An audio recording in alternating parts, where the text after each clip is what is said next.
Good morning student. Raman video spectroscopy series में पिछले video में हमने पढ़ा कि जब किसी मॉलिक्यूल पे स्टैटिक इलेक्ट्रिक फील्ड अर्थात ऐसा इलेक्ट्रिक फील्ड जिसकी इंटेंसिटी टाइम के साथ में चेंज नहीं होती है अप्लाइड किया जाता है तो उसकी पॉलराइजेबिलिटी पे क्या इफेक्ट होता है। और उस इफेक्ट को देखने के लिए अपन ने बात की थी एक मैथमेटिकली टर्म की जिसको अपन ने बोला था एलिप्सॉइड, पॉलराइजेबिलिटी एलिप्सॉइड। एक बार मैं दोबारा बनाती हूँ। देखिए अपन ने पढ़ा था कि मान लीजिए हमारा कोई मॉलिक्यूल है ANB और इसको मैंने लिया था हाइड्रोजन, उसी से अपन लिख लेते हैं, डिनोट करते हैं H2। और इस H2 में देखिए अपन ने कौन सा वाला फील्ड अप्लाई किया था, स्टैटिक इलेक्ट्रिक फील्ड। एक कंडीशन अपन ने ये ली थी, एक कंडीशन अपन ने ये ली थी कि अगर मान लीजिए मैं हाइड्रोजन को परपेंडिकुलर कर देती हूँ स्टैटिक अप्लाइड फील्ड के, क्लियर। तो फिर अपन ने देखा था कि जब अपन ये वाली जो अपनी एक्सिस थी इसको अपन ने बोलो क्या बोला था, बॉन्ड एक्सिस।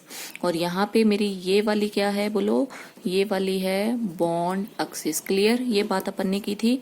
फिर अपन ने कहा ये इसका पॉजिटिव पोल, ये इसका negative pole, static electric field का पॉजिटिव पोल एंड कौन सा वाला पोल हो गया, नेगेटिव पोल, क्लियर।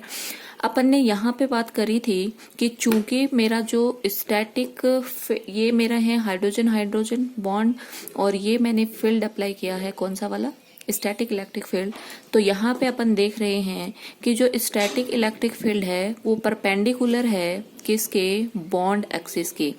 और इसीलिए अपन ने बात की थी कि ये जो इलेक्ट्रॉन है ये बॉन्ड को छोड़ करके नहीं जाएंगे, इसीलिए यहाँ पे पॉलराइजेबिलिटी माइनर होती है, क्लियर। तो यहाँ पे अपन ने जब बात की थी तो ये अपन ने कहा था यहाँ पे माइनर पॉलराइजेबिलिटी होती है। चूंकि यहाँ पे बॉन्ड एक्सिस और अप्लाइड स्टैटिक फील्ड दोनों एक ही डायरेक्शन में हैं, इसीलिए यहाँ पे इलेक्ट्रॉनों का डिस्प्लेसमेंट इजीली होगा। नेगेटिव पोल के द्वारा इलेक्ट्रॉन रिपेल होंगे, पॉजिटिव पोल के द्वारा इलेक्ट्रॉन अट्रैक्ट होंगे। और यहाँ पे अपन ने बात की थी कि अपना जो अप्लाइड इलेक्ट्रिक फील्ड है वो पैरेलल है बॉन्ड एक्सिस के। यहाँ पे इजीली इलेक्ट्रॉनों का डिस्प्लेसमेंट होगा और इजीली अगर डिस्प्लेसमेंट ज्यादा होगा तो पोलराइजेबिलिटी बोलो क्या होगी, ज्यादा। तो यहाँ पे अपन ने बोला मोर पोलराइजेबिलिटी। और इसको जब अपन ने इंट्रोड्यूस किया तो अपन ने एलिप्सॉइड कर्व से इसको दिखाया, वो मैं बनाती हूँ। देखिए अपन ने ये दोनों कंडीशन लेके चलते हैं हाइड्रोजन के लिए। ये वाली देखिए कंडीशन वो है जब आपने अप्लाइड इलेक्ट्रिक फील्ड और इस बॉन्ड एक्सिस एक ही डायरेक्शन में होती है, और ये वाली कंडीशन वो है जब अप्लाइड इलेक्ट्रिक फील्ड और बॉन्ड एक्सिस एक दूसरे के क्या हैं, परपेंडिकुलर। और यहाँ पे अपन ने थे हाइड्रोजन एंड हाइड्रोजन, और अपन ने कहा था इस वाली एक्सिस में पॉलराइजेबिलिटी ज्यादा होगी जबकि इस वाली एक्सिस में पॉलराइजेबिलिटी क्या होगी, कम। और यहाँ पे अपन ने कहा था यहाँ पे होती है मोर पोलराइजेबिलिटी और यहाँ पे बोलो क्या होगी, लेस पोलराइजेबिलिटी, क्लियर। और मोर पोलराइजेबिलिटी है इस, और ये वाली जो एक्सिस है एक्लिप्स की, इसको अपन क्या बोलते हैं, एलिप्स की माइनर एक्सिस, क्लियर। ये वाली बात ध्यान देने वाली है। और लेस पोलराइजेबिलिटी है इसका मतलब वो एक्सिस कौन सी वाली है, मेजर एक्सिस। ये इतनी बातें अपन ने करी, क्लियर। फिर देखिए अपन ने बात की थी कि ये इलेक्ट्रॉन क्लाउड नहीं होता है, दोबारा ध्यान देंगे ये इलेक्ट्रॉन क्लाउड की बात नहीं है। यहाँ पे अपन बात करते हैं पोलराइजेशन के बारे में, इलेक्ट्रॉन डिस्प्लेसमेंट के बारे में, क्लियर। अब मान लीजिए अभी ये अपना जो लगाया हुआ इलेक्ट्रिक फील्ड है ये अपन ने स्टैटिक ले रखा है, और जब स्टैटिक इलेक्ट्रिक फील्ड है तो अपन देख रहे हैं इलेक्ट्रॉन जो होते हैं वो स्टैटिक इलेक्ट्रिक फील्ड के पॉजिटिव पोल की ओर अट्रैक्ट हो रहे हैं, नेगेटिव पोल से क्या हो रहे हैं, रिपेल। पर मान लीजिए मेरा लगाया हुआ इलेक्ट्रिक फील्ड अगर स्टैटिक नहीं है, स्टैटिक नहीं इसका मतलब इलेक्ट्रिक फील्ड जो है उसकी इंटेंसिटी टाइम के साथ में चेंज हो, स्टैटिक के लिए चेंज नहीं होती, लेकिन अब अपन ऐसा इलेक्ट्रिक फील्ड लगा रहे हैं जिसकी इंटेंसिटी टाइम के साथ में चेंज हो रही है, तो उस वाले इलेक्ट्रिक फील्ड को अपन बोलेंगे ऑसिलेटिंग इलेक्ट्रिक फील्ड। ऐसा इलेक्ट्रिक फील्ड जिसकी इंटेंसिटी टाइम के साथ में क्या हो रही हो, चेंज हो रही हो, तो अपन उसको बोलेंगे ओसिलेटिंग इलेक्ट्रिक फील्ड। क्लियर। अभी अपन ने जो इलेक्ट्रिक फील्ड ले रखा था वो अपन ने ले रखा था स्टैटिक, अब अपन ने इलेक्ट्रिक फील्ड को कैसा कर दिया, ऑसिलेटिंग। तो अगर आप ऑसिलेटिंग इलेक्ट्रिक फील्ड लगाएंगे तो उसके साथ में इलेक्ट्रॉन भी क्या करने लग जाएगा, ऑसिलेट करने लग जाएगा। देखिए एक एग्जाम्पल के द्वारा समझते हैं। मान लीजिए कोई एग्जाम्पल ए एंड बी मेरा कोई बॉन्ड है, ठीक है, ये बॉन्ड के इलेक्ट्रॉन है।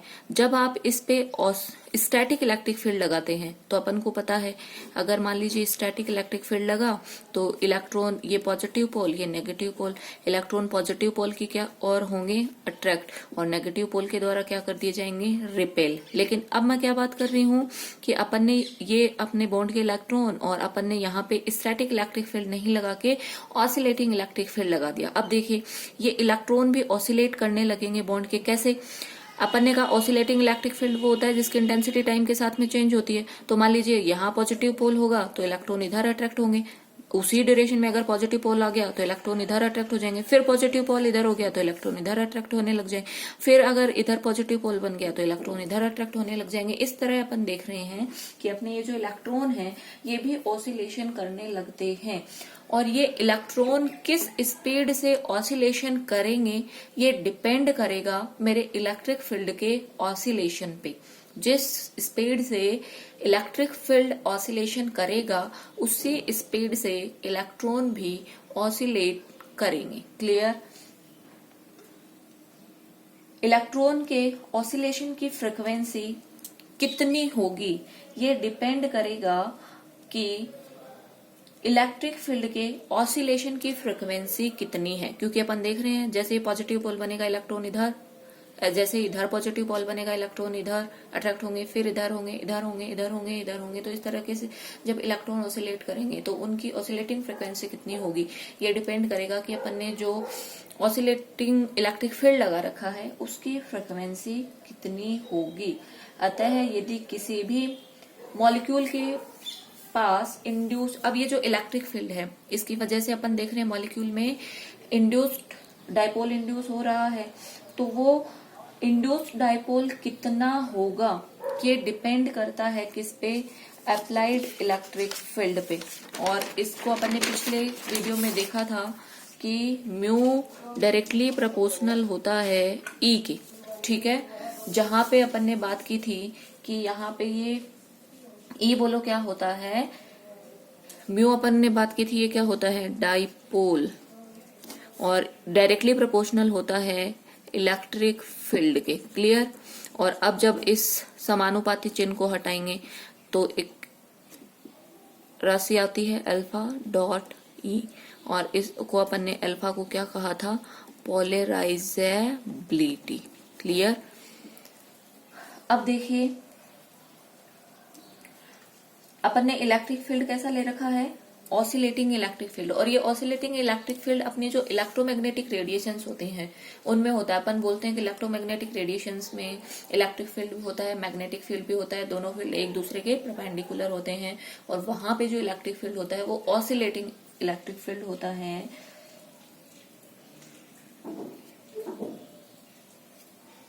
अतः किसी भी मॉलिक्यूल में ऑसिलेटिंग इलेक्ट्रिक फील्ड अप्लाई करेंगे तो ऑसिलेटिंग इलेक्ट्रिक फील्ड कितना होगा वो दिया जाता है। देखिए अपन अभी बात कर रहे थे कि अपन मॉलिक्यूल पे ऑसिलेटिंग इलेक्ट्रिक फील्ड अप्लाई कर रहे थे, तो वो ऑसिलेटिंग इलेक्ट्रिक फील्ड कितना होगा वो दिया जाता है E बराबर E not sine 2 pi mu dot t.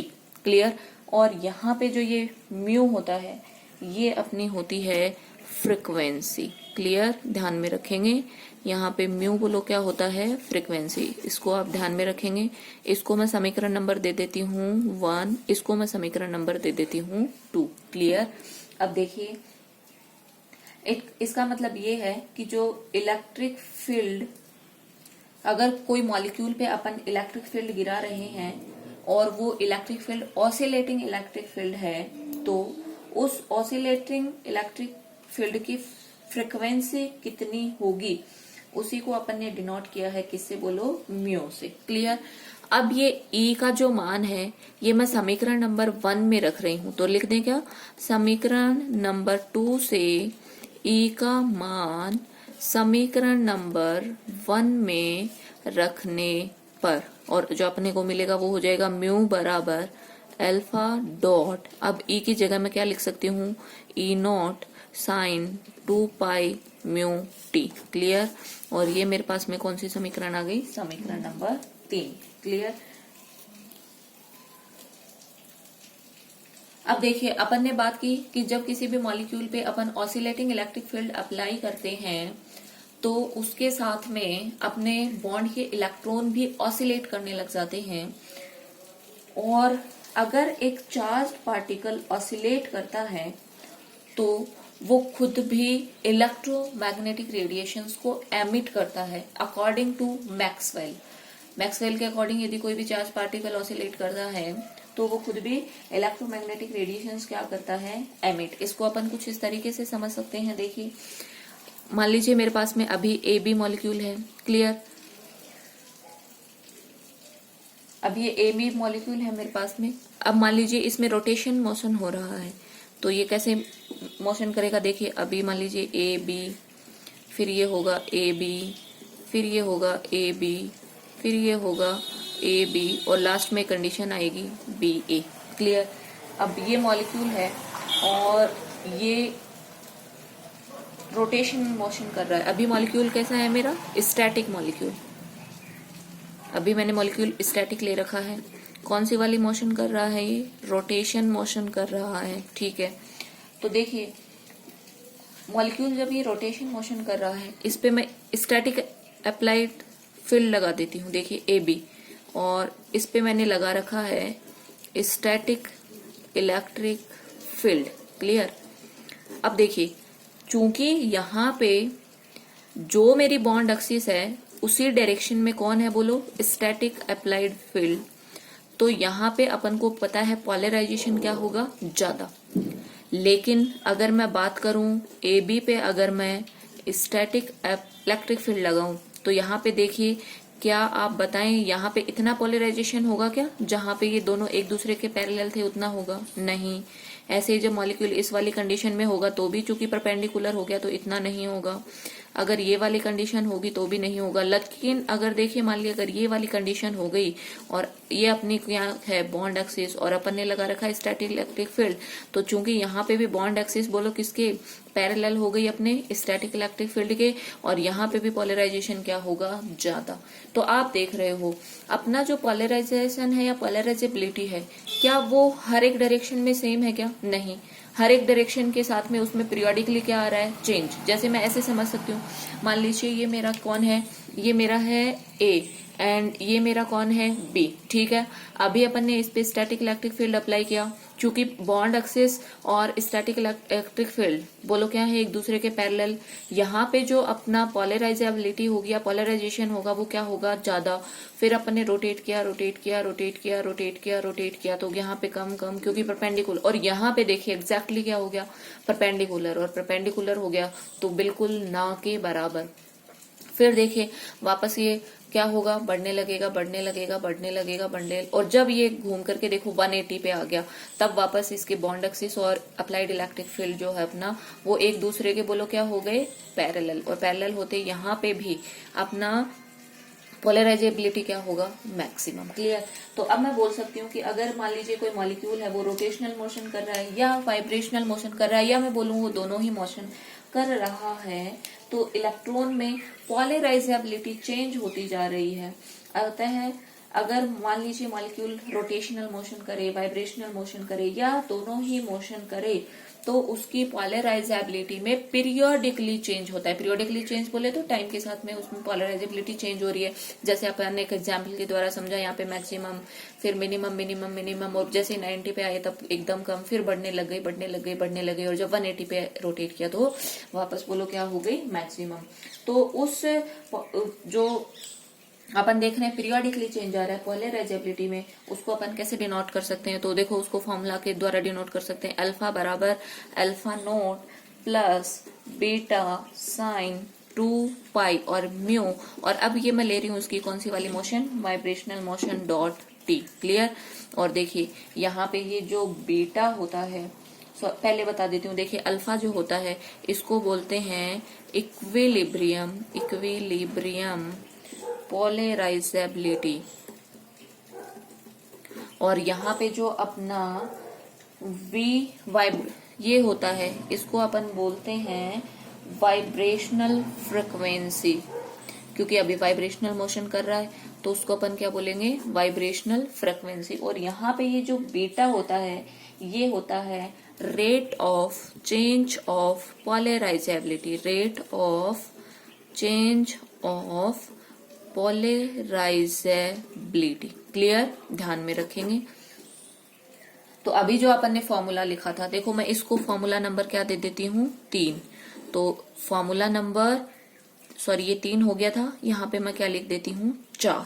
अब देखिए यहाँ से ये जो अल्फा की वैल्यू है इसको मैं फॉर्मूला नंबर किस में रख रही हूँ, 3 में। तो देखिए अपने को क्या मिलेगा, यहाँ पे अपने को जो फॉर्मूला निकल के आएगा वो आएगा, अपन ने लिखा था म्यू बराबर बोलो क्या होता है, अल्फा डॉट ई, और यहाँ से ई अपन ने निकाल लिया था, ई बोलो क्या था, ई यहाँ पे था E not sine 2 pi mu t, और अल्फा की वैल्यू अभी अपन ने निकाल ली, alpha naught plus beta sine 2 pi vibrational,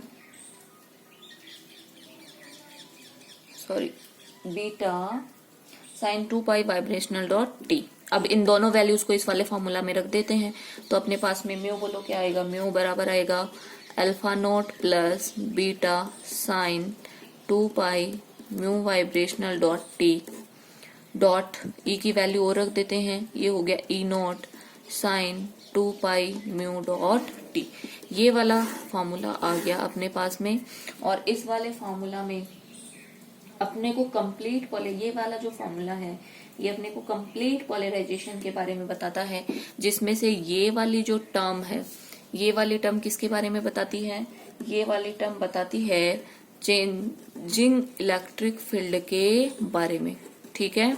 और ये वाली जो टर्म बताती है ये किसके बारे में बताती है, पोलराइजेबिलिटी, पोलराइजेबिलिटी के बारे में। और ये पोलराइजेबिलिटी किसकी वजह से हो रही है, मोशन की वजह से, ड्यू टू इनर मोशन। जैसे यहाँ पे मॉलिक्यूल कौन सी वाली मोशन कर रहा है, अपनी वाइब्रेशनल मोशन। क्लियर।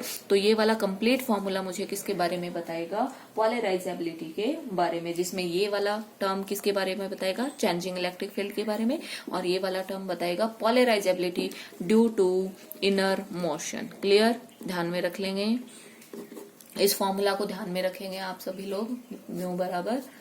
क्लियर। अब देखिए यदि मॉलिक्यूल में, अब मैं एक कंडीशन लेके चल रही हूँ कि मान लीजिए मेरा जो मॉलिक्यूल है उसमें मोशन की वजह से, चाहे उसमें वाइब्रेशनल मोशन हो चाहे उसमें रोटेशनल मोशन हो, तो अगर उसकी पोलराइजेबिलिटी पे कोई इफेक्ट नहीं हो रहा है, और अगर उसकी पोलराइजेबिलिटी पे कोई इफेक्ट नहीं हो रहा है तो मैं क्या बोल सकती हूँ, अपन ने बीटा को क्या कहा था, बीटा को अपन ने कहा था rate of change of polarisability, rate of change of polarisability. और अब मैं बोल रही हूँ कि मॉलिक्यूल जो है उसमें रोटेशनल मोशन, वाइब्रेशनल मोशन या दोनों मोशन की किसी की भी वजह से उसकी पोलराइजेबिलिटी में कोई चेंज नहीं हो रहा, इसका मतलब वहां पे बीटा बोलो क्या हो जाएगा, 0। क्लियर। और जब बीटा यहाँ पे 0 हो जाएगा तो ये पूरी टर्म बोलो क्या हो जाएगी, 0। तब अपना फॉर्मूला देखो क्या होगा, म्यू बराबर होगा alpha not dot E not sine 2 pi mu vibrational dot t. Clear. तो मेरे पास फॉर्मूला आएगा ये। तो आप लोग ध्यान देंगे, ये फॉर्मूला अपन ने निकाला है कि मॉलिक्यूल में वाइब्रेशनल मोशन, रोटेशनल मोशन या कोई भी मोशन की वजह से या दोनों की वजह से उसकी पोलराइजेबिलिटी में कोई चेंज नहीं हो रहा है। और चूंकि पोलराइजेबिलिटी में कोई चेंज नहीं हो रहा, इसका मतलब यहाँ पे ये वाली जो समीकरण है ये अपन को किसके बारे में बताएगी, रैले स्कैटरिंग के बारे में। ध्यान रखेंगे, ये वाली जो समीकरण है वो मुझे इन्फॉर्मेशन देगी किसके बारे में, में, रेले स्कैटरिंग के बारे में। लेकिन इस वाली इक्वेशन में देखिए, यहाँ पे अपन बोल रहे हैं कि अगर मोशन होगी तो वहां पे पोलराइजेबिलिटी में चेंज होगा ही होगा। इसका मतलब ये वाली जो समीकरण है ये मुझे किसके बारे में इंफॉर्मेशन देती है? रमन स्कैटरिंग के बारे में। और इसका मतलब रमन स्कैटरिंग में जब आप ऑसिलेटिंग इलेक्ट्रिक फील्ड लगाएंगे तो वहां पे वाइब्रेशन मोशन, रोटेशनल मोशन की वजह से पोलराइजेबिलिटी में चेंज होगा ही होगा। क्लियर? तो ध्यान रखेंगे दोनों समीकरण को, रमन स्कैटरिंग के लिए और रेले स्कैटरिंग के लिए। Thank you.